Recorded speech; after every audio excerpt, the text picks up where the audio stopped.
Okay. Yung second question ko po, yung parang ano kasi narinig ko lang to sa yung parang mga debate sa Muslim as against sa Christian. Yung parang contradiction ng Bible. Yung sa Kings 8:26 tsaka 2 Chronicles 22:22. Basahin ko, bro. Yung si Ahaziah na nag-reign siya sa Kings 8, nag-reign siya at 22 years old. Sa Chronicles 2, nag-reign siya at 42 years old. Pero kung Ito pwede lang, lang basahin natin po for perspective po. Sige po. wait lang nga, basahin natin ha. Ano yan? Anong Sige po. talata yun? Yung una po, Kings 8:26. Si Ahaziah ay 22 taong gulang nang maging hari. Sa Yes po. Jerusalem siya tumira at naghari siya sa loob ng 1 taon. Ang ina niya ay si Atalia na apo ni Haring Omri ng Israel. So dito, 22 taong gulang siya. Sa So unang 22 po. hari, 8:26, ganyan. Yes po. Tapos yung ikalawa, 2 Chronicles 22:22. 22, 22. walang 22. Baka verse 2. Sige daw po. Verse 2, 22 ata po. Yan, Second Chronicles po. Second Chronicles 22 verse 2. Si Ahaziah ay 22 taong gulang nang maging hari. Sa Jerusalem siya tumira at naghari siya roon sa loob ng 1 taon. Ang ina niya ay si Atalia na apo ni Omri. 20 ba? Dili, apat. 22, bro. Ayan na, nakikita naman sa screen, no? Oh, ikalawang Kronika 22:2, si Ahaziah ay 22 taong gulang nang maging hari. Sa Jerusalem siya tumira at naghari siya roon sa loob ng 1 taon. Ang ina niya ay si Atalia na apo ni Omri. Hindi kasi Okay na ba nabasa ko 40. Hindi kasi nabasa ko kasi 42 eh. 22 tsaka 42. Baka sa translation yung bro. Posible, no? Okay na ba yon? Anong ano po yun? Anong Bible po yung Ang salita ng Diyos ang ginagamit ko. yung sa atin yan? Siguro most likely yung nakita ko sa King James Version ata yung tiningnan ko. Yun. Okay. Okay lang.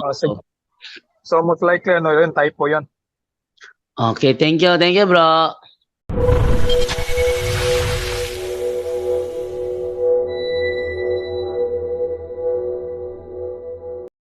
Yan, magandang araw mga kaibigan, magandang hapon sa inyo lahat na nanonood dyan. So, malamang magtataka kayo bakit itong sa ikalawang Kronika 2:22 nalito yung nagtanong. Kasi kung babasahin natin ito sa ang salita ng Diyos, ulitin ko ha, ikalawang Kronika 22:2 sa salita ng Diyos, nakalagay kasi diyan, si Ahaziah ay 22 taong gulang nang maging hari. Si Ahaziah ay 22 taong gulang nang maging hari. Sa Jerusalem siya tumira at naghari siya roon sa loob ng 1 taon. Ang ina niya ay si Atalia na apo ni Omri.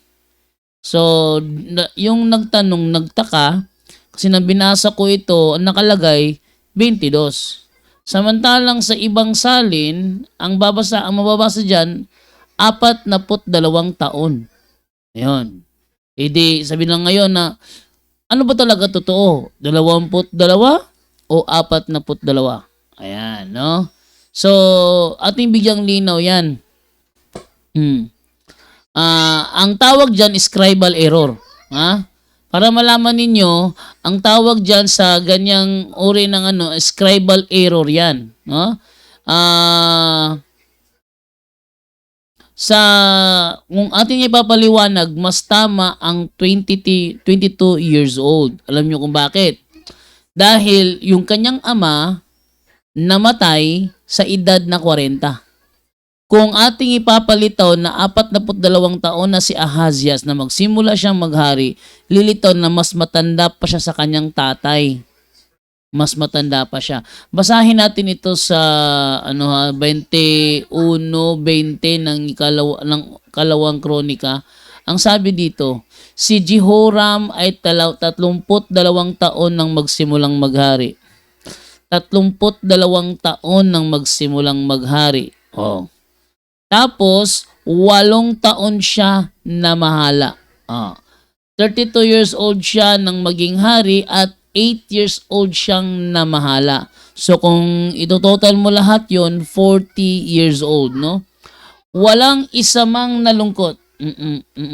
Walang isa mang nalungkot sa kanyang pagkamatay. Doon siya inilibing sa lungsod ni David, ngunit hindi sinama sa libingan ng mga hari.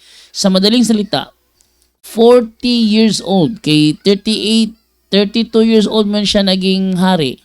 And then namahala siya as hari 8 years old, 8 years. So 32 plus 8 years is 40 years old. 40 years old si Haring Jehoram nang namahala. Ha? 40 years old siyang namatay. Namatay siya 40 years old.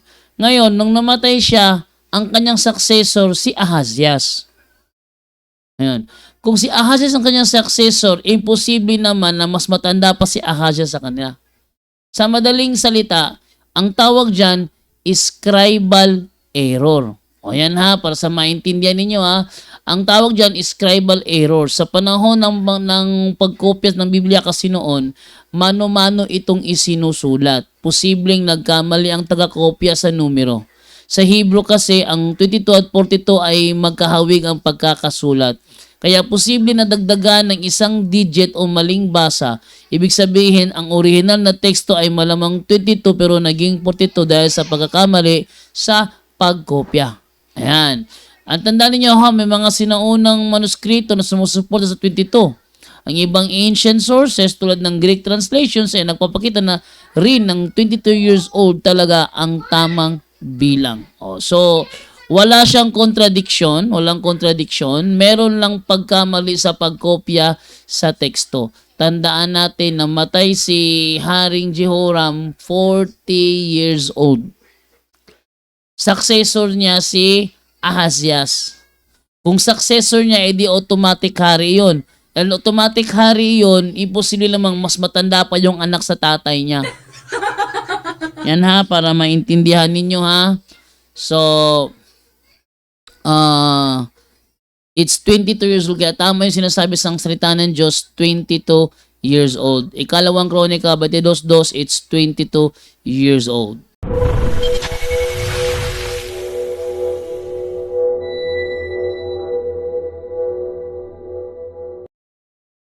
Hindi po yung sinabi po the other day ata yun ni Brad Romel.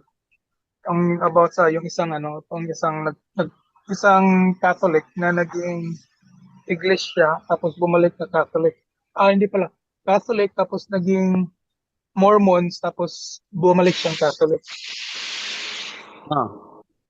Ang nagsabi kasi si Brad Angel no, na hindi na kailangan ng baptism ulit, which is what I know. Pero yung nasabi kasi ni Brad Romel na after niya magpakumpisal, kailangan niya magbaptism. Parang nag-ano lang na, pero wala kasi nag-react doon eh.